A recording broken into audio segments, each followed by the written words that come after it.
Hello again, guys, and welcome back to the 1969 Westclox DAX GPWS series, I guess. What is this, part 5? I think we're on part 5.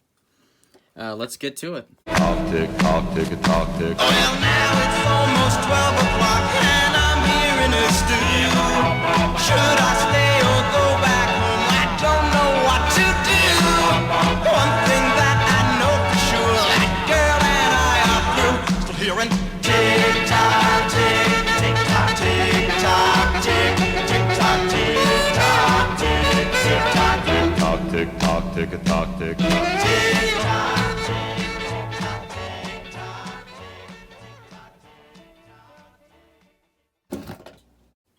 Okay, so in the last episode, we took the hairspring off. I don't know, I think it went fine, really. I don't think it went too terrible. Now, I know it's kind of late to be taking the hairspring off. I'm sure, well, you know what, this would have been so much harder to do with that on there. So, that's not how these watches were supposed to be assembled, I'm pretty sure. So, we're not gonna terrorize ourselves with that. So as for the pivot problem, there was sort of a thing where I thought, hey, this on the third wheel here, or on the second wheel here, I thought that, there's a, a pivot broke off, or it got stuck in there, or something odd happened. It appears something did happen. There's a little piece of something stuck in that pivot. And you look at the rest of these, you can see light coming from that or whatever. There's nothing there. There's a pivot, but it looks like it's filled in. So I'm going to try and get that out with a toothpick or something. Or I'm going to put a gear in there and try and get it out. How did any of this happen, viewers? I've got no idea. Here's the pivot right here. And let's try and just get that in there. Oh, I think I've just cleared it.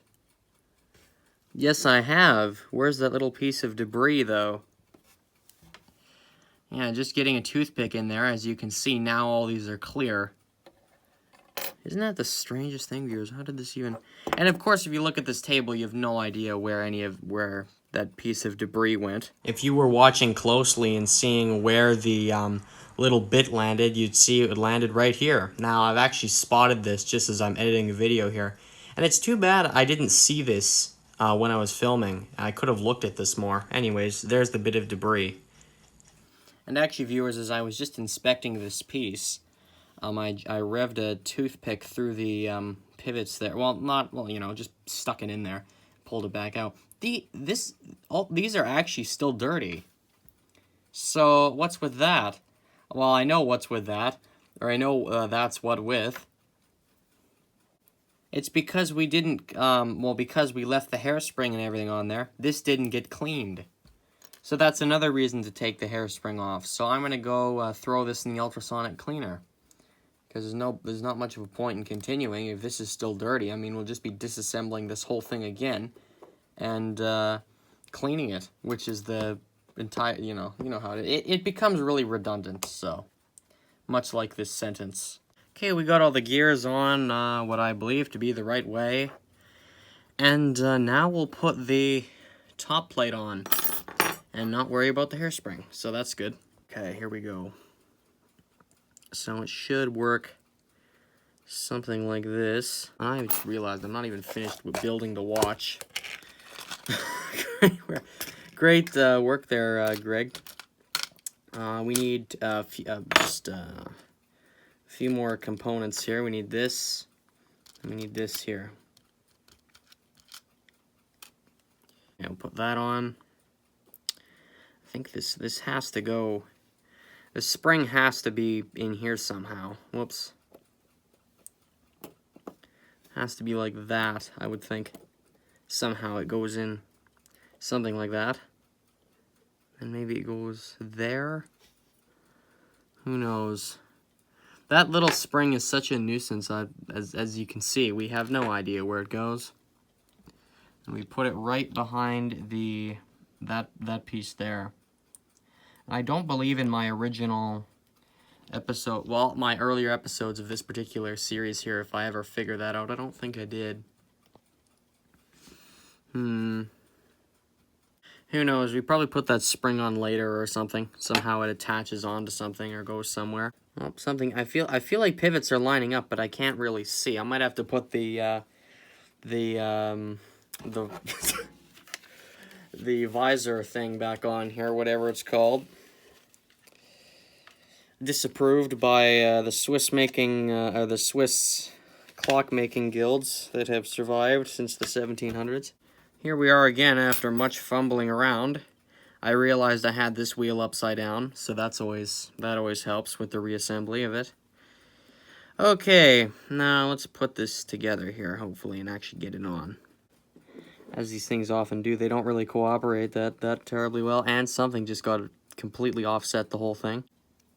After turning the camera off, I really got speedy there with this. Holy, this went together actually in no time at all.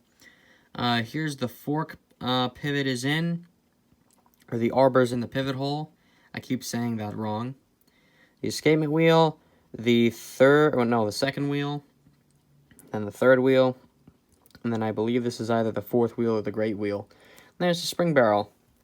So this is all in correctly. And you want to make sure all your pivots are in right, because something could actually straight up snap off. Or get pushed inward somehow, like if a pivot's like off to the side somewhere over here or something, and you start screwing it in, you could either break a pivot or push it down. In Westclox case, the pivots seem to, or the arbors, I'm sorry viewers, I keep calling it the wrong name. You could actually break an arbor off, or push it down and, you know, mess up the gear sort of way. That is fixable, but, you know, it's something you'd rather not do, so... Anyway, here we are. Let's screw it back together again. You know that pivot arbor mystery thing, that arbor mystery video that I made? You know that can't be too terribly serious. If this went back together in probably less than 10 minutes. Okay, so let's get this in. And that goes. Oh, that's what wasn't quite fitting in. It was this mechanism here. Oh, that's funny. It's not really... Viewers, don't start messing with this until you know for sure. Don't start messing with this until it's all screwed together. Then we can mess with it all we like. But, yeah, I don't want to just completely take apart all the work I just did. And I feel like I've done that once before where I've... or I didn't have the whole thing screwed together and I kind of flipped it up or something and then it didn't. And then there was a problem. Well, at least these particular watches are made to come apart again, so you can actually... They're very repair friendly. I wonder if they were almost intended for new clock people to sort of get into. Like, I wonder if that was sort of... Not only was it a cheap watch, but it was like fixable. And obviously, you're probably an average grown-up probably won't fix it, but I don't know, some young boy or whoever might come in, and I'm not talking about myself here. I'm just saying, like, in this era, maybe this was kind of a gateway clock. I don't know. I don't think Westclox would have been thinking like that, especially not in this time period.